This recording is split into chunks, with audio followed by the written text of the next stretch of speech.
السلام علیکم ورحمۃ اللہ وبرکاتہ۔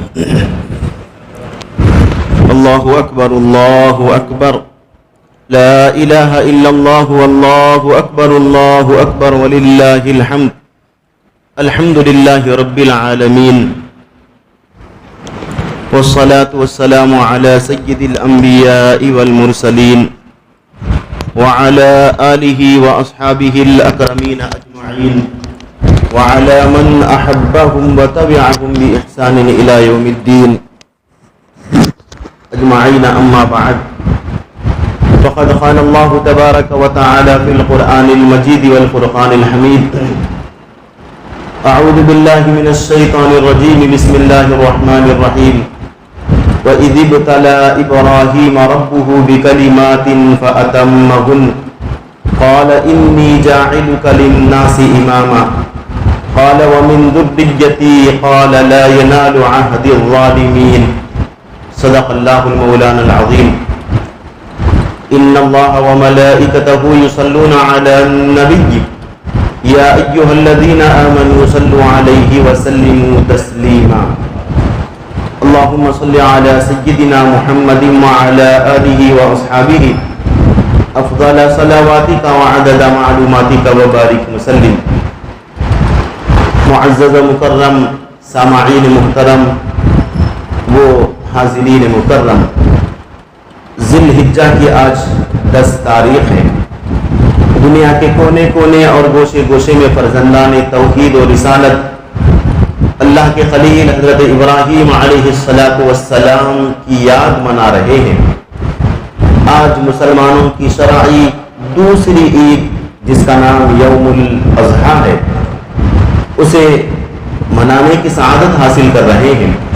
جب جب ماہ ذی الحجہ آتا ہے، اللہ کے خلیل حضرت ابراہیم علیہ السلام کی یادوں کے ساتھ آتا ہے، اور جب جب ذی الحجہ کا مہینہ آتا ہے، روئے زمین پر ہر مسلمان کی زبان پر اللہ اکبر کی صدائیں جاری ہو جاتی ہیں.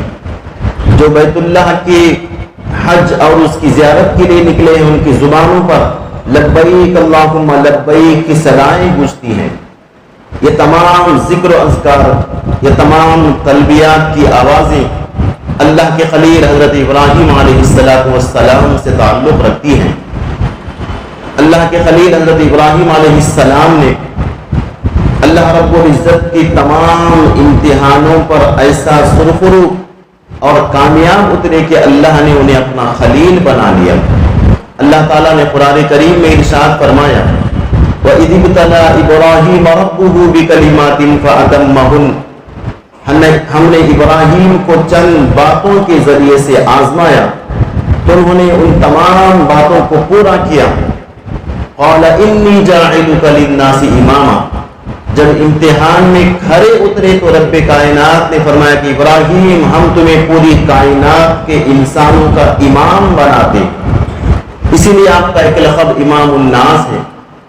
گزشتہ جمعہ ہم نے حضرت ابراہیم علیہ السلام کی ابتدائی زندگی کے حالات کے متعلق گفتگو کی، جس میں انہوں نے اپنی جان اور اپنے مال کو اللہ کے راستے میں کیسے قربان کر دیا.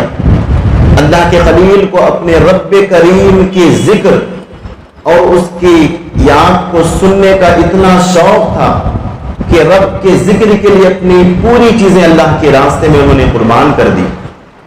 اللہ تعالیٰ کے حکم سے ایک فرشتہ حضرت ابراہیم علیہ السلام کے اس مقام پر آ کر بیٹھا جہاں سے آپ بکریوں کو چرا کر گزرا کرتے تھے. تقریباً 5000 بکریوں کا ریوڑ تھا. 5000 بکریاں نہیں، 5000 بکریوں کا ریوڑ اور کئی ہزار دوسرے جانور بھی تھے. ایک اللہ کے حکم سے ایک فرشتہ آ کر اونچے مقام پر بیٹھ کر اللہ کا ذکر کرنے لگا: سبوح قدوس ربنا ورب الملائکۃ والروح. حضرت خلیل کی کانوں میں وہ آواز پڑی کہ میرے رب کا کوئی ذکر کر رہا ہے، اس کا دیدار تو کر لو. جب پہنچے تو فرشتہ خاموش ہو گیا. اللہ کے خلیل نے کہا کہ کرر ذکر ربی، کہ اے انسان میرے رب کے ذکر کو دوبارہ کر. وہ خاموش ہو گیا. آپ نے کہا کہ تو اللہ کے ذکر کو کر، میری آدھی بکریاں تیرے لیے قربان ہیں. اس نے پھر کہا سبوح قدوس ربنا ورب الملائکۃ والروح. آپ نے کہا کہ پھر اللہ کا ذکر کر. پھر جب اس نے اللہ کا ذکر کیا تو بقیہ پوری بکریاں اسے دے کر نکل گئے. اس منظر کو دیکھ کر فرشتے بھی مچل گئے کہ اللہ تیرے خلیل کو تجھ سے کتنی محبت ہے کہ تیرے ذکر کو سننے کے لیے اپنے پورے مال کو تیرے راستے میں قربان کر دیا. یہ اللہ کے خلیل حضرت ابراہیم علیہ السلام ہے. جب نان نمرود سے نکلے، جیسا کہ جمعہ میں ہم سب نے سماعت کیا، وہ بدبخت قوم اس معجزے کو دیکھ کر بھی ایمان نہیں لائی. 7 دن نمرود کی دہکتی ہوئی آگ کے علاوے میں حضرت ابراہیم نے گزارے. صحت یابی کے ساتھ بغیر کسی تکلیف کے باہر آئے. اس منظر کو دیکھ کر اہل بابل کو ایمان لے لینا چاہیے تھا اور نمرود کو حضرت ابراہیم علیہ السلام کے ہاتھ پر ایمان قبول کر لینا تھا. لیکن اس کے اور اس کے قوم کی بدبختی کہ انہوں نے حضرت ابراہیم علیہ السلام پر اس وقت بھی ایمان نہیں قبول کیا. آخرکار قوم کے رویے سے تنگ آ کر آپ نے ہجرت کرنے کا ارادہ فرما لیا. قرآن کریم نے سورہ صافات میں ان الفاظ کے ساتھ ذکر کیا ہے: قالوا بنوا له بنيانا فألقوه في الجحيم فأرادوا به كيدا فجعلناهم الأسفلين وقال إني ذاهب إلى ربي سيهدين. میں میرے رب کی جانب جانا چاہتا ہوں، میں میرے رب کی جانب ہجرت کرنے کا ارادہ رکھتا ہوں جہاں میرا رب مجھے ہدایت دے گا. شہر بابل کو خیرآباد کر کے مصر کے راستے سے ہوتے ہوئے آپ بیت المقدس جانے کا ارادہ کیے. راستے میں مصر پڑتا تھا. اس وقت مصر کا بادشاہ، اس کا نام احادیث میں صادق بن صادق آیا ہے. اسے خبر ہوئی کہ ایک شخص آیا ہے، اس کے ساتھ ایک حسین و جمیل خوبصورت خاتون ہے. حضرت ابراہیم علیہ السلام جب ملک بابل سے نکل رہے تھے اس وقت آپ کی شادی ہو چکی تھی. آپ کی چچازاد بہن، آپ کے چاچا ہاران کی بیٹی حضرت سارہ سے آپ کا نکاح ہو گیا تھا اور آپ کے ایک بھتیجے حضرت لوط بھی آپ پر ایمان قبول کر چکے تھے. یہ تینوں کا قافلہ بابل سے نکلا، مصر پہنچا. ظالم و جابر فحاش بادشاہ کو معلوم ہوا کہ ایک خوبصورت خاتون ایک شخص کے ساتھ حاضر ہوئی ہے. اسے دربار میں طلب کیا، پوچھا کہ تمہارا نام کیا ہے؟ بتایا کہ میرا نام ابراہیم ہے، بابل کا رہنے والا ہوں. تمہارے ساتھ جو خاتون ہے یہ کون ہے؟ آپ نے فرمایا کہ یہ میری بہن ہے اور یہ میرا بھائی لوط ہے. پھر اپنی زوجہ سے جا کر کہا کہ سارا تم غلط نہ سمجھنا کہ اللہ کے خلیل نے ظالم بادشاہ کے سامنے ڈر کر جھوٹ بولا ہے. حقیقت یہ ہے کہ اس وقت روئے زمین پر پوری عورتوں میں تمہارے علاوہ کوئی مومن نہیں ہے. اس اعتبار سے تم میری ایمانی بہن لگتی ہو اور تم میری چچا کی بہن بھی ہو. اس اعتبار سے میں نے کہا کہ وہ ظالم نقصان نہ پہنچائے. حضرت ابراہیم علیہ السلام کا یہ عمل بتا رہا ہے کہ کبھی ایسا موقع آ جائے کہ اپنے جان کے لانے پڑ جائے تو بندہ حکمت کے ساتھ کام کر سکتا ہے اپنی جان کو بچانے کے لیے. اگر کوئی ظالم کسی کی گردن پر تلوار رکھ دے کہے کہ کلمہ کفر ادا کر تو اپنی جان کو بچانے کی خاطر دل تو ایمان پر مطمئن ہے لیکن زبان سے کلمہ کفر نکالنے سے وہ شخص کافر نہیں ہوتا. یہ اللہ کے خلیل نے روئے زمین کے قیامت تک کے انسانوں کو بتایا. الغرض اس نے حضرت سارہ کو اپنے قید میں کر لیا اور برائی کے ارادے سے بڑا. 2 قسم کی روایتیں ہیں. ایک محل میں جیسے ہی آپ کے قریب بڑھا تو اس محل میں زلزلہ آیا، دوسرے محل میں منتقل ہوا اس میں بھی زلزلہ آیا، تیسرے محل میں منتقل ہوا اس میں بھی زلزلہ آیا. ایک روایت یوں بیان کرتے ہیں کہ اس ظالم نے غلط ارادے سے حضرت سارہ کی جانب ہاتھ بڑھایا تو اللہ تعالیٰ نے اس کے جسم کو شل کر دیا. اس کا جسم پورا شل ہو گیا. عاجزی انکساری کرنے لگا کہ انہیں خاتون میں آئندہ نہیں کروں گا.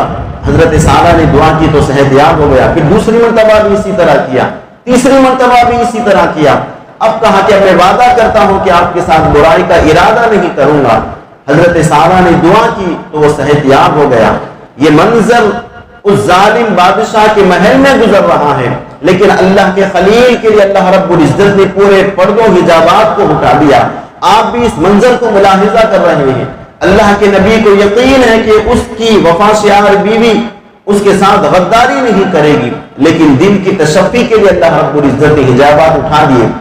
اس نے معروضہ کیا کہ تم بڑی نیک خاتون معلوم ہوتی ہو، اور لوگوں سے کہا کہ تم میرے پاس ایک عورت نہیں کسی فرشتے کو یا جن کو لے کر آئے ہو۔ اس نے آپ کی خدمت کے لیے بعض روایتوں میں کنیز بیان کیا گیا ہے، لیکن زیادہ راجع روایتوں میں وہ نمرود بادشاہ کی بیٹی تھی جن کا نام ہاجر تھا۔ ہاجرہ کو آپ کی خدمت کے لیے دے دیا کہ یہ میری بیٹی ہے، آپ کی خدمت کرے گی، آپ کی خدمت میں رہے گی۔ حضرت سارہ ہاجرہ کو لے کر اللہ کے خلیل ابراہیم کے پاس آئے، آپ حالت نماز میں تھے، اشارے سے کہا کہ بیٹھ جاؤ، بیٹھ گئے۔ نماز سے فارغ ہونے کے بعد پوچھا کہ کیا معاملہ ہوا؟ انہوں نے کہا کہ اللہ رب العزت نے ظالم کے مکر کو اس کے سینے پر دے مارا، اللہ نے میری عزت و عصمت کی حفاظت فرمائی۔ پھر وہاں سے ہوتے ہوئے حضرت ابراہیم، چاروں کا قافلہ، سارہ، ہاجرہ، آپ کے بھائی یا آپ کے بھتیجے لوط اور حضرت ابراہیم، یہ چار نفوس قدسیہ پر مشتمل قافلہ ملک بابل سے نکلا، مصر سے ہوتے ہوئے ملک شام، بیت المقدس جہاں پر آباد ہے، فلسطین کی سرزمین، مقدس انبیاء کرام کی سرزمین ہے، وہاں پر آ کر آباد ہو گئے۔ 20 سال کا عرصہ بیت گیا، عمر بھی بڑھنے لگی، کوئی اولاد نہیں ہوئی۔ آپ کی زوجہ حضرت سارہ نے کہا کہ اللہ کے خلیل، آپ کی عمر بھی دراز ہو گئی ہے، میری بھی عمر سن ایاس کے قریب پہنچ رہی ہے، آپ کو اولاد نہیں ہے، آپ اتنی بڑی شخصیت ہے، آپ کی کوئی اولاد تو ہونی چاہیے تاکہ آپ کی اس مشن کو آگے بڑھائے۔ آپ ایسا کیجئے کہ میری خادمہ ہاجرہ سے نکاح فرما لیجئے، ہو سکتا ہے کہ اللہ رب العزت ان کے وطن سے تمہیں اولاد عطا فرمائے۔ سارہ کی خواہش پر اللہ کے خلیل نے حضرت ہاجرہ سے نکاح فرمایا۔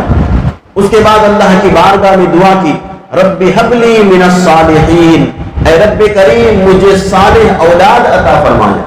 حضرت ابراہیم کی سنت مبارکہ ہے، آپ اپنے عمل سے بتانا چاہتے ہیں کہ اگر شادی ہو گئی ہے، ایک عرصہ بیت گیا ہے، اولاد نہ ہوئی ہے، تو خدا کی ذات سے مایوس نہ ہو۔ انسان بوڑھا ہو سکتا ہے، رب کی قدرت کبھی بوڑھی نہیں ہوتی۔ انسان سن یاس کو پہنچ سکتا ہے، لیکن رب کی قدرت کے کرشمے اس وقت بھی جلوہ گری دکھا سکتے ہیں۔ آپ نے دعا کی، ربی حب لی من الصالحین، اللہ کی بارگاہ میں اولاد کے لیے دعا کرنا ہے تو کیا دعا کرے؟ اے پروردگار مجھے لڑکا عطا فرما، مجھے بیٹے دے دے۔ نہیں، جو بھی دعا کرے صالح نیک اولاد کی دعا کرے کہ پروردگار چاہے لڑکا دے یا لڑکی دے، نیک اولاد دے۔ اللہ کے حبیب علیہ الصلوۃ والسلام نے بھی فرمایا کہ جسے اولاد نہ ہوتی ہو، اللہ کے خلیل کی یہ دعا کو ہمیشہ کرتے رہے، ربی حب لی من الصالحین، ربی حب لی من الصالحین۔ دنیا میں دیکھنے والوں کا مشاہدہ ہے کہ کسی کی شادی ہوئی، 20 سال کے بعد اسے اولاد ہوئی، کسی 25 سال کے بعد، کسی کی عمر 80 سال ہو گئی تو اسے اولاد ہوئی۔ خدا کی ذات پر کامل یقین رکھنے والے خدا کی ذات سے کبھی مایوس نہیں ہوتے، چاہے اولاد کا معاملہ ہو، چاہے کاروبار کا معاملہ ہو، چاہے تجارت کا معاملہ ہو، اللہ کی ذات سے مایوس نہیں ہونا چاہیے۔ اللہ رب العزت نے فوراً دعا قبول فرمائی اور حکم ہوا، فبشرناہ بغلام حلیم، اے ابراہیم ہم نے تمہاری دعا کو قبول کر لیا ہے، تمہیں ایک عقل مند بردبار صحت و سلامت لڑکے کی خوشخبری سناتے ہیں۔ اللہ تعالیٰ نے 3 خوشخبریاں اس میں سنائی، ابراہیم تمہیں لڑکا ہوگا اور وہ چلنے پھرنے کی دوڑنے کی عمر کو پہنچے گا اور وہ عقل مند فرما بردار وفا شعار بھی ہوگا۔ 3 خوشخبریاں سنائی۔ چند دنوں کے بعد حضرت اسماعیل علیہ السلام کی ولادت ہوئی حضرت ہاجرہ کے بطن سے۔ اب اللہ کے خلیل اللہ کا شکر ادا کیے، لیکن انسانی طبیعت ہے کہ جب سوتن بچے والی ہو جائے اور حضرت سارہ کے ہاں لڑکا نہیں ہوا، بچے نہیں ہوئے، تو رقابت خود بخود دل میں پیدا ہوتی ہے، یہ فطری تقاضا ہے۔ حالانکہ اللہ کے خلیل کی زوجہ حضرت سارہ علیہ السلام ایسی نیک خاتون تھی، ان کے اندر تمام وہ صفات تھے جو ایک نبی برحق کے اندر ہونی چاہیے۔ حضور نے فرمایا کہ سارہ کے اندر نبوت کے تمام صفات موجود تھے، اگر عورتوں میں بھی نبی ہوتے تو سارہ نبیہ ہوتی۔ اس کے باوجود انہیں رقابت کے معاملے پر زبان سے نکل گیا کہ ہاجرہ میں تمہیں ایسی سزا دوں گی کہ تمہارے 3 اعضاء کاٹ دوں گی۔ اللہ کے خلیل کو معلوم نہیں تھا، جب معلوم ہوا تو آپ جلال میں آ گئے، یہ تم نے کیا کر لیا ہے؟ اس کے بعد کہا کہ ٹھیک ہے، تم اپنی قسم پوری کرو، اس کے لیے اپنے کان کو چھید دو، حضرت ہاجرہ کے کانوں کو چھید دو۔ تو حضرت سارہ نے آپ کے کانوں اور ایک ناک میں سوراخ کیا، آپ کی قسم پوری ہو گئی، اور اللہ کے خلیل نے انہیں حانس کرنے کے لیے سزا کے طور پر مختصر سی ایک جھاڑو کی 100 کاریوں کو جمع کیا اور آپ کے جسم پر ایک ضرب لگایا تاکہ آپ کا حانس ہونا بھی مکمل ہو جائے، قسم بھی پوری ہو جائے۔ حضرت سارہ نے کہا کہ میں میری سوتن اور بچے کو میری نگاہوں میں دیکھنا نہیں چاہتی، تم انہیں لے کر یہاں سے چلے جاؤ۔ اللہ کے خلیل نے اللہ کی بارگاہ میں معروضہ پیش کیا۔ رب کائنات نے کہا کہ ابراہیم تمہاری زوجہ سارہ بڑی وفا شعار ہے، مصیبت کے عالم میں، مصائب کے وقت میں انہوں نے تمہارا ساتھ نبھایا ہے۔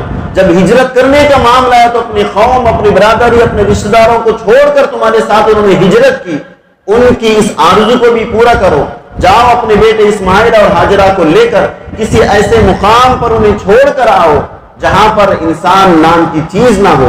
اللہ کے خلیل حضرت ہاجرہ اور ننھے اسماعیل کو لے کر نکلے، لمبا سفر کرتے کرتے صحرا میں پہنچے۔ ایک چھوٹا سا درخت اور وہیں قریب ایک ٹیلا تھا جو آج خانہ کعبہ کی جو صورت نظر آ رہی وہی ٹیلا ہے، وہاں پر اللہ کا گھر تعمیر ہوا۔ وہاں پر سب سے پہلے فرشتوں نے اللہ کے گھر کی بنیاد رکھی۔ حضرت نوح علیہ السلام کے زمانے میں طوفان آیا، اس کی نشانیاں مٹ گئی، ہود اور صالح نے بھی کچھ کام نہیں کیا۔ اللہ کا منشا تھا کہ پھر اس کی نشو و نما میرے خلیل کے ہاتھوں ہو۔ اللہ رب العزت کے حکم کے مطابق ایک چمڑے کے تھیلے میں کچھ کھجوریں اور ایک پانی کا مشکزہ دے کر اپنی زوجہ ہاجرہ اور ننھے اسماعیل کو اس مقام پر چھوڑ کر پلٹ کر جانے لگے۔ ہاجرہ نے پوچھا کہ ابراہیم یہ کیا معاملہ ہے، تم ہمیں اس طرح کیوں چھوڑ کر جا رہے ہو؟ یہاں پر کوئی ہمارا غمخوار نہیں ہے، کوئی ہمارا مونس نہیں ہے۔ آپ نے کوئی جواب نہیں دیا، پلٹ کر مڑے بھی نہیں۔ اس کے بعد حضرت ہاجرہ نے کہا کہ کیا تمہارے رب کا حکم ہے؟ آپ نے کہا کہ ہاں میرے رب کا حکم ہے۔ تو آپ نے فرمایا کہ فلن یضیعنا، اذن فلن یضیعنا، اگر تمہارے رب کا حکم ہے تو تمہارا رب ہمیں کبھی ضائع نہیں کرے گا، جائیے خوشی کے ساتھ جائیے۔ اللہ کے خلیل جب اس وادی سے دور ایک ٹیلے پر پہنچ گئے تو اپنے ہاتھ رب کائنات کی بارگاہ میں اٹھا کر دعا کرنے لگے، ربنا ربی انی اسکنت من ذریتی بواد غیر ذی زرع عند بیتک المحرم۔ اے رب کریم تیرے حکم کے مطابق میں نے میری ذریت کو ایسے مقام پر بسا دیا ہے جہاں پر نہ پانی ہے، نہ کھانے کے لیے کوئی چیز، نہ کوئی انسان نام کی چیز ہے۔ ربنا لیقیموا الصلاۃ، سب سے پہلی جو دعا اپنی اولاد کے لیے ابراہیم نے کی، کیا دعا کی کہ پروردگار میری اولاد کو نماز کا پابند بنا۔ اللہ کے خلیل کی دعا ہے۔ آج ہم دعا کرتے ہیں تو اپنی اولاد کے لیے کیا دعا کرتے ہیں؟ اے میرے رب میرے بچے کو اعلیٰ تعلیم دے، اسے دولت دے، اسے حسن دے۔ یہ دعائیں اللہ کے خلیل نے نہیں سکھائی۔ اگر اپنی اولاد کے لیے، اولاد صالح کے لیے سب سے پہلی دعا ہے تو یہ دعا کرے، پروردگار میری اولاد کو نمازوں کا پابند بنا۔ جس طرح اولاد ہونے سے پہلے نیک اولاد کی دعا کی، اسی طرح دعا کرے کہ پروردگار ہماری اولاد کو نمازوں کا پابند بنا۔ اسی لیے قرآن کریم میں اللہ رب العزت نے دعا فرمائی ہے، دعا سکھائی ہے کہ دعا کرے تو یہ دعا کرے، پروردگار ہماری اولاد کو اور ہماری بیویوں کو ہمارے آنکھوں کی ٹھنڈک بنا دے اور انہیں نماز قائم کرنے کی توفیق دے۔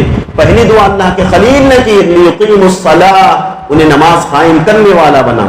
وجعل افئدۃ من الناس تهوی الیہم، تمام روئے زمین کے لوگوں کے دلوں کو ان کے جانب پھیر دے، میری اولاد کی جانب۔ آج دیکھیے دنیا کے کونے کونے گوشے گوشے سے لوگوں کے دل خانہ کعبہ کی جانب لگے ہوئے ہیں۔ کیوں؟ اللہ کے خلیل کی دعا کی، پورے روئے زمین کے لوگوں کے دلوں کو میری ذریت کی جانب پھیر دے۔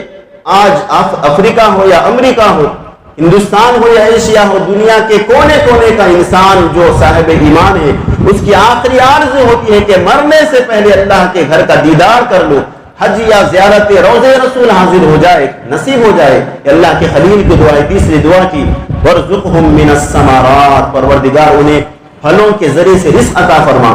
مکہ مکرمہ ایسی زمین، بنجر زمین، ریتیلی زمین، وہاں پر کسی پھل کا، کھیتی باڑی کا کوئی تصور ہی نہیں ہے۔ وہاں کی غذا صرف دو ہی قسم کی تھی، یا تو کھجور یا تو جانور کا گوشت اور پانی، اس کے علاوہ کوئی دوسری پھلیں نہیں تھے۔ اللہ کے خلیل کی دعا رنگ لائی۔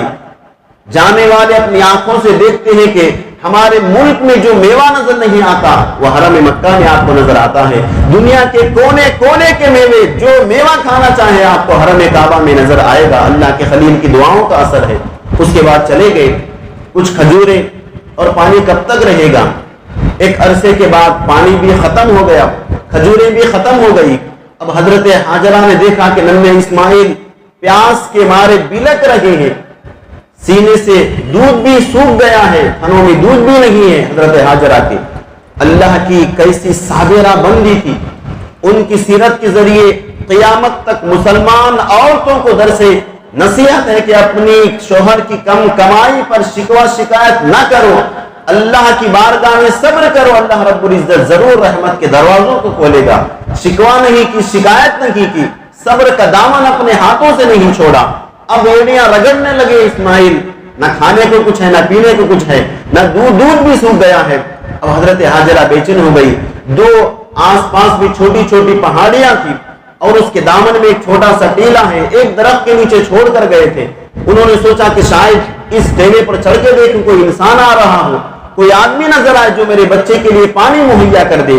آپ چڑھتی ہوئی اس ٹیلے پر چڑھی، وہاں پر کوئی نظر نہیں آیا۔ پھر ٹیلے سے جب اتر رہی تھی تو کچھ دیر دوڑی دوسرے ٹیلے پر جانے کے لیے۔ اللہ رب العزت نے اللہ کی زوجہ، اللہ کے خلیل کی زوجہ حضرت ابراہیم کی زوجہ حضرت سارہ کے دوڑنے کو حاجیوں کے لیے اور عمرہ کرنے والوں کے لیے سنت بنا دیا کہ صفا مروہ کی صحیح کرتے ہیں۔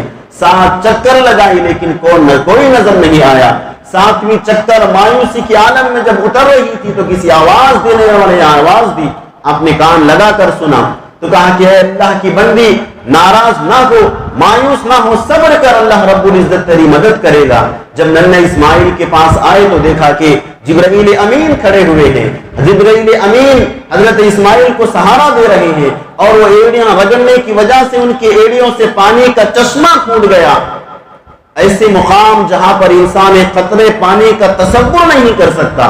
خدا کی قدرت وہاں سے شروع ہوتی ہے، جہاں دنیا کی پوری امیدیں ٹوٹ جاتی ہیں وہاں سے قدرت کا کرشمہ شروع ہوتا ہے۔ پانی نکلنے لگا تو آپ خوش ہو گئی، آپ نے چھوٹا سا علاوہ بنایا اور کہا کہ زمزم، عربی میں اس کے معنی ہے رک جا رک جا۔ اللہ کے حبیب نے فرمایا اگر ہاجرہ اس وقت زمزم نہ کہتی تو اس زمزم کا چشمہ ایسے نکلتا کہ دنیا کے کونے کونے میں اس کا پانی پہنچ جاتا۔ اگر دنیا نہ روکتی تو اس کے پانی میں غرق ہو جاتی۔ آپ نے علاوہ بنایا، اپنے ہاتھوں سے مشکیزے میں پانی کو لیا، زندگی کے کچھ آثار ہوئے۔ پھر اللہ رب العزت کے حکم سے جبرائیل امین کے ذریعے میوے بھی آئے۔ اسی لق و دق صحرا میں ماں اور بیٹا، سوچئے کوئی انسان سفر کر رہا ہے، 3-4 لوگ ساتھ میں ہیں، رات کی سناٹے کا عالم ہے، صحرا میں اگر آپ کی گاڑی خراب ہو جائے، 1-2 نہیں 4 لوگ ہیں لیکن خوف کا عالم کیا ہوگا۔ لیکن اللہ کی وہ بندی سارا کی ہاجرہ کی زندگی پر قربان جائیں۔ ایسا صحرا ہے کہ انسان نام کی چیز نہیں ہے، دن بھی گزر رہا ہے، رات بھی گزر رہے ہیں، صرف ایک درخت ہے۔ کیسا عالم ہوگا، دھوپ کا عالم بھی ہے، لیکن جب صبر ہوتا ہے تو اللہ کی رحمت کے دروازے کھلتے ہیں۔ ہم بے صبر انسان ہیں، 4 دن میں مایوس ہو جاتے ہیں، شکوے شکایت کرنے لگتے ہیں کہ یہ معاملہ ہے، یہ معاملہ ہے۔ الغرض کچھ دنوں کے بعد وہاں سے قافلہ گزرا۔ قافلے والوں نے دیکھا کہ آس پاس میں پرندے اڑ رہے ہیں۔ انہوں نے کہا کہ پرندوں کا اڑنا اس بات کی علامت ہے کہ شاید وہاں پر قریب میں کوئی پانی ہے۔ 2 لوگوں کو بھیجا کہ جا کر دیکھ کر آؤ۔ انہوں نے اطلاع دی کہ فلاں مقام پر پانی بھی ہے اور ایک چھوٹا سا بچہ ان کی خاتون ہے، وہ دونوں ہیں۔ جب ایک قافلہ قریب آیا تو پانی کو دیکھ کر خوش ہو گئے، ان سے اجازت طلب کی کہ آپ اجازت دے تو ہم یہاں پر آباد ہو جائیں۔ آپ نے اجازت دی، کہا کہ پانی پر تمہارا قبضہ نہیں ہے، پانی میرا ہے، پانی جس کو بھی لینا ہوگا میری اجازت سے لینا ہوگا۔ قبیلہ جرہم آ کر آباد ہوا، پھر دوسرا قبیلہ آیا، 2 جا کر قبیلہ آباد ہو گیا۔ اللہ کے خلیل کبھی کبھی دیکھنے کے لیے آیا کرتے اپنی زوجہ اور اپنے لخت جگر کو، سکون ملتا، پھر واپس چلے جاتے۔ پھر یہاں سے دوسرا امتحان شروع ہوتا ہے۔ اللہ کے خلیل کی پوری زندگی پیدائش سے لے کر وفات تک آزمائشوں سے ہی آزمائشوں سے بھری ہوئی ہے، لیکن ہر آزمائش پر استقامت کے پہاڑ بن کر چمکے حضرت اللہ کے خلیل ابراہیم علیہ السلام۔ حضرت سارہ کے پاس تھے، انہوں نے بھی مایوسی کا اظہار کیا کہ اتنا مایوسی کا معاملہ ہو گیا ہے، میری عمر دراز ہو گئی ہے، مجھے اولاد نہیں ہے۔ اللہ رب العزت کی بارگاہ میں دعا کیجئے۔ آپ نے پھر دعا کی، اللہ رب العزت نے پھر فرزند کی خوشخبری سنائی اور فرشتے آ کر خوشخبری دی کہ ابراہیم خوش ہو جاؤ کہ اللہ نے آپ کی زوجہ سارہ کے بطن سے لڑکے کو پیدا کرے گا۔ جب یہ خوشخبری سنائی تو حضرت سارہ تعجب کرنے لگی کہ کیسے ہوگا، آپ کی عمر بھی کافی ہو گئی ہے، 80-90 سال کو پہنچ گئے ہیں، میں بھی سن ایاس کو پہنچ گئی ہوں، اس عمر میں اولاد کیسے ہوگی؟ اللہ کے خلیل نے کہا کہ اللہ کی رحمت سے کوئی چیز بعید نہیں ہے، تمہیں لڑکا یقین ہوگا، کچھ دنوں کے بعد وہاں پر ایک لڑکے کی ولادت ہوئی جن کا نام اسحاق رکھا گیا. اس لڑکے کا نام اسماعیل تھا، اس لڑکے کا نام اسحاق ہے. وہ اسحاق تمام نبیوں کے بنی اسرائیل کے والد ہیں اور ان کے والد اللہ کے خلیل ابراہیم ہیں. ادھر اسماعیل خانہ کعبہ جہاں پر آباد مکے میں آئے، ان کے اولاد میں کوئی نبی نہیں، آخری میں ایک نبی آئے جن کا نام سید الانبیاء محمد رسول اللہ ہے. تو اللہ کے خلیل تمام نبیوں کے جد کریم ہے. اب اللہ کے خلیل کو حکم ہوا کہ ابراہیم اپنی پسندیدہ چیز ہمارے راستے میں قربان کرو. 8 ذی الحجہ جسے یوم ترویہ کہتے ہیں، حجاج کرام مینا کے لیے نکلتے ہیں. 8 ذی الحجہ کی رات خواب دیکھے، لیکن شک تھا کہ یہ خواب رب کی جانب سے ہے یا شیطان کی جانب سے ہے. پھر بھی اٹھے، کچھ جانوروں کو قربان کیا. دوسرے رات میں یہی خواب آیا. 9 ذی الحجہ کی رات کی، معلوم تو ہو گیا کہ ایک خواب رب کی جانب سے ہے. معلوم ہو گیا، اسے یوم عرفہ کہتے ہیں. عرفہ کے معنی عربی میں پہچان کرنا. اور یہ خواب جہاں پر دیکھے اللہ کے خلیل، وہ عرفات کا میدان ہے، وہاں پر جا چکے تھے اپنی زوجہ سے ملنے کے لیے. عرفات کے میدان میں خواب دیکھا، یقین ہو گیا کہ اللہ کی جانب سے ہے. لیکن کون سی چیز کو قربان کروں، ابھی اس کے بارے میں پکا علم نہیں تھا. اس کے بعد عید کی شب میں اللہ رب العزت نے منظر دکھایا کہ اپنے بیٹے کے سینے پر پیر رکھے ہوئے ہیں، اپنے ہاتھ سے لخت جگر کے گلے کو کاٹ رہے ہیں. سمجھ گئے کہ اللہ رب العزت نے میرے بیٹے کی قربانی طلب کی ہے، میرے بیٹے کو ذبح کرنے کا حکم دیا ہے. اپنے خواب اور اللہ کے حکم کو پورا کرنے کے لیے آئے. کہنے لگے کہ بیٹے کو تیار کرو، میرے دوست سے ملنے جانا ہے. بعض روایتوں میں جنگل سے لکڑی لانے کے لیے جانا ہے. حضرت ہاجرہ نے لخت جگر اسماعیل کو تیار کر دی. اس وقت آپ کی عمر 13 سال کی تھی. بیٹے کو لیے، ساتھ میں چھری اور رسی بھی لے کر جنگل کی جانب نکلے. اب شیطان جو انسان کا ازلی دشمن ہے، اب وہ آ گیا. اب اس نے عہد کیا کہ ابراہیم کو پوری زندگی میں بھٹکاتا رہا لیکن کبھی میرے دامے فریب میں نہیں آیا. یہ آخری داؤ ہے، اگر آج ابراہیم کو میں اس اللہ کے حکم کو پورا کرنے سے روک دوں تو اس کا خلت کا جبہ اتر جائے گا. اللہ کا خلیل جو ہے وہ اللہ کا دشمن بن جائے گا، میری صفوں میں آ جائے گا. سب سے پہلے حضرت ہاجرہ کے پاس گیا. کہنے لگے کہ ہاجرہ تم جانتی ہو ابراہیم نے اپنے بیٹے کو کہاں لے کر گئے ہیں؟ کہنے لگے کہ جنگل لکڑیوں کو لانے لے گئے ہیں یا اپنے دوست کے پاس گئے ہیں. اس نے کہا کہ نہیں، اپنے بیٹے کو ذبح کرنے کے لیے گئے. ارے نادان بدبخت، کوئی اپنے بیٹے کو بھی ذبح کرتا ہے، وہ کتنی محبت اپنے بیٹے سے کرتے ہیں. یقیناً اپنے بیٹے سے محبت کرتے ہیں، لیکن ان کے رب کا حکم ہے. انہوں نے کہا کہ جب رب کا حکم ہے تو پھر حضرت اسماعیل کو قربان کرنے میں اللہ کے خلیل کو ہچکچانا نہیں چاہیے، اپنے بیٹے کو اللہ کے راستے میں ذبح کر دینا چاہیے. یہاں سے مایوس ہوا تو اسماعیل کے پاس گیا، وہی داؤ وہاں پر بھی نہیں چلا. اس کے بعد اخیر میں ابراہیم کے پاس آ کر کہنے لگا، جمرہ عقبہ کے پاس، جسے جمرہ عقبہ کہتے ہیں، جہاں پر بڑا شیطان کو کنکریاں ماری جاتی ہے، مینا کے میدان میں اللہ کے خلیل اپنے بیٹے کو لے کر نکل گئے.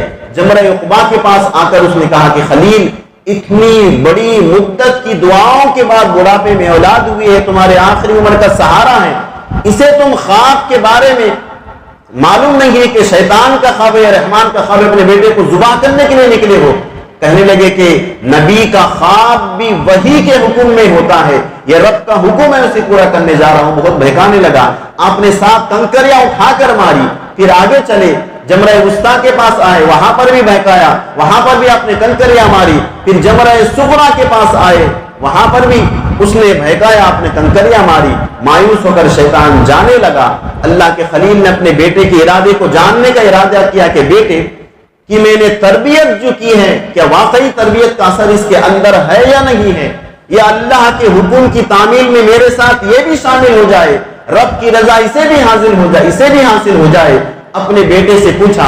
ربی حضرت ابراہیم خلیل کے الفاظ کو قرآن کریم نے کیا بہترین انداز میں سورہ صافات میں بیان فرمایا ہے. یا بنی انی ارا فی المنام انی اذبحک فانظر ماذا تری. اے میرے پیارے بیٹے، اے میرے لخت جگر، اے میرے نور نظر، انی ارا فی المنام، میں نے خواب دیکھا ہے، انی اذبحک، کہ میں تجھے ذبح کر رہا ہوں، تیرے گلے پر چھری چلا رہا ہوں. فانظر ماذا تری، بتا کہ تیری رائے اس معاملے میں کیا ہے، کیا میں تجھے ذبح کروں؟ قربان جائیے اللہ کے خلیل کے لخت جگر اسماعیل کے جواب پر. ہماری اولاد آج دیکھیے باپ کی نافرمان نظر آ رہی ہے. فلاں مقام پر بیٹے نے باپ کو قتل کر دیا ہے. کیسی بدبختی ہے، باپ نے ہی پہلے اپنے بیٹے کو دنیاوی تعلیم میں جھونک کر قتل کر دیا تھا، آدھی زندگی پوری زندگی دنیاوی تعلیم میں لگا دیا، کبھی باپ کا مرتبہ کیا ہے اسے بتانے کی زحمت نہیں ہوئی، دین کیا ہے، اسلام کیا ہے، اس کے اصول کیا ہے، اخلاق کیا ہے، باپ نے بیٹے کو نہیں بتائے۔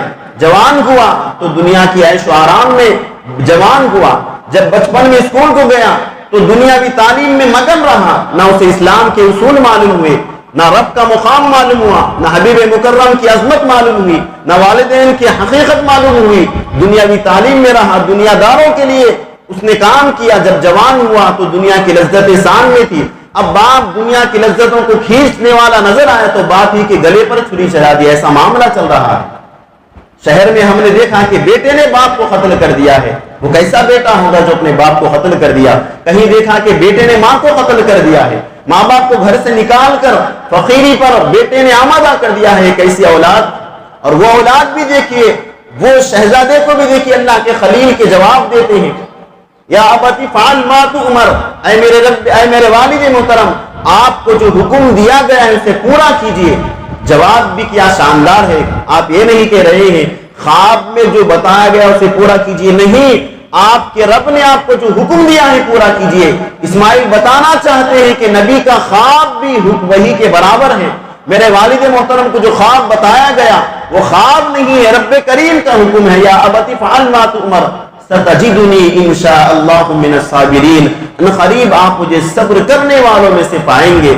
اس واقعے کو سن کر علامہ اقبال پکار اٹھے، انہوں نے کہا یہ مکتب کی کرامت تھی کہ فیضان نظر سکھائے کس نے اسماعیل کو آداب فرزندی، کسی مدرسے کے معلم نے سکھایا، یا حضرت ابراہیم کی نظر کا فیضان تھا کہ حضرت اسماعیل کو یہ آداب کس نے سکھائے؟ 13 سال کی عمر ہے اور جواب کیسے دے رہے ہیں؟ آج ہماری 13 سال کی اولاد ہے تو ہم جواب کیسا دیتی ہے؟ بچے کو اگر کچھ نہ دلائے تو دیکھیے کیا کہتا ہے، ابا آپ نے میرے لیے کچھ بھی نہیں کیا، کچھ نہیں دلائی، پوری زندگی باپ نے اس کے لیے قربان کر دی لیکن کچھ نہ دلائی۔ ان نافرمان اولاد کے لیے بھی اس واقعے میں درس ہے کہ بیٹا ہونا ہو تو اسماعیل کے اخلاق کو اپناؤ، لیکن کب ہوگا؟ جب آپ ابراہیم کے اخلاق کو اپنائیں گے، ابراہیم بن کر اپنے بیٹے کی تربیت کریں گے تو بیٹا بھی اسماعیل کے اخلاق پیدا کر کے بتائے گا۔ خوش ہو گئے، وادی مینا میں گئے، اس کے بعد بیٹے نے کہا کہ ابا جان میری چند معروضات ہیں، جب آپ مجھے ذبح کرنے لگے تو میرے ہاتھ باندھ دو تاکہ میرے ہاتھ پیر چلنے سے آپ کے جسم پر خون نہ اڑے، یا میرے ہاتھ پیر کھلے ہوں تو ہو سکتا ہے کہ ذبح کے معاملے سے میں پیچھے ہٹ جاؤں، اور دوسرا معروضہ ہے کہ اب اپنے آنکھوں پر پٹی باندھ لیجئے، تیسرا معروضہ یہ ہے کہ میرا کرتا میری والدہ کے حوالے کر دیجئے اور انہیں خوشخبری سنائیے، سلام عرض کیجئے کہ آپ کے بیٹے نے اللہ کے راستے میں قربان ہونے کو پسند کیا ہے۔ اللہ کے خلیل اپنے ساتھ میں چھری تو لائے ہی تھے، پتھر پر گھس کر انتہائی تیز کر لیے۔ حضرت ابراہیم نے اپنے لخت جگر کو زمین پر لٹا دیا۔ قرآن کریم نے کیا منظر کشی کی ہے، فلما اسلما وتلہ للجبین، جب وہ دونوں اس مقام پر رب کے معاملے کو مکمل کرنے کے لیے اپنے آپ کو سپرد کر دیا تو ابراہیم نے اپنے بیٹے کو پیشانی کے بر زمین پر لٹا دیا۔ پہلے تو گلے پر چھری چلانے کے لیے چہرے کو پھیر دیے تھے، پھر بیٹے نے کہا کہ ابا جان میرے چہرے کو زمین کے بل کر دیجئے، اوپر سے کاٹیے تاکہ جب کٹنے کے بعد میرا گلا آپ کی آنکھوں سے پٹی نکلے، آپ کی نگاہ جب میرے چہرے پر پڑے تو کہیں آپ کے چہرے پر غم کے آثار نہ آئے یا آپ اس کام کے کرنے سے پیچھے نہ ہٹ جائیں، میرے چہرے کو نیچے کر دیجئے۔ تمام معاملہ ہوا۔ پھر اس کے بعد بیٹے نے کہا کہ کچھ دیر رک جائیے، میری جو رسیاں باندھی گئی اسے کھول دیجئے۔ کہا کہ بیٹے اب کیا معاملہ ہے؟ میں چاہتا ہوں کہ جب مؤرخ تاریخ لکھے تو یہ نہ کہے کہ ابراہیم نے زبردستی اپنے بیٹے کے ہاتھ پیر باندھ کر اللہ کے حکم کو مکمل کرنے کے لیے اپنے بیٹے کو قربان کر دیا ہے۔ یہ کوئی نہ کہے میرے ہاتھ کھول دیجئے تاکہ دنیا دیکھے کہ اللہ کے خلیل کا بیٹا اسماعیل اپنے جانب سے خوشی کے ساتھ اللہ کے راستے میں قربان ہونے کے لیے تیار ہے۔ اس لیے اللہ کے حبیب نے فرمایا کہ خوش دلی کے ساتھ اللہ کے راستے میں جانور کو تم لوگ قربان کیا کرو۔ الغرض چھری چلا رہے ہیں لیکن چھری چلنے کا نام نہیں لیتی، 2 مرتبہ تیز کیے، 3 مرتبہ تیز کیے، گلے کے بجائے آپ نے گردن پر چھری پھینکی، چلائی، لیکن چھری چلنے کا نام نہیں لے رہی ہے۔ ادھر آگ تھی جلا نہیں رہی تھی، ادھر چھری ہے چل نہیں رہی ہے۔ ابراہیم سوچنے لگے کیا معاملہ ہے. چھری بھی کہنے لگی کہ خلیل کا حکم ہے کہ اسماعیل کے حلق کو کاٹے، لیکن خلیل کے رب کا حکم ہے کہ اسماعیل کے گلے پر خراش نہ آئے. اللہ نے حکم دیا کہ جبرائیل فوراً رفتار سے جاؤ، جنت سے دمبا لے جانا، اسماعیل کے مقام پر اسے رکھ دینا. حضرت اسماعیل کو ہٹا کر سید الملائکہ جبرائیل امین نے دمبے کو رکھا. اللہ کے خلیل نے بسم اللہ اللہ اکبر پڑھا، وہ جنتی دمبا ذبح ہو گیا. جب آنکھوں سے پٹی نکلی تو حضرت اسماعیل مسکراتے ہوئے باہر بازو کھڑے تھے. ایک جانب سید الملائکہ حضرت جبرائیل امین تھے. بے ساختہ ابراہیم کی زبان سے نکلا اللہ اکبر اللہ اکبر.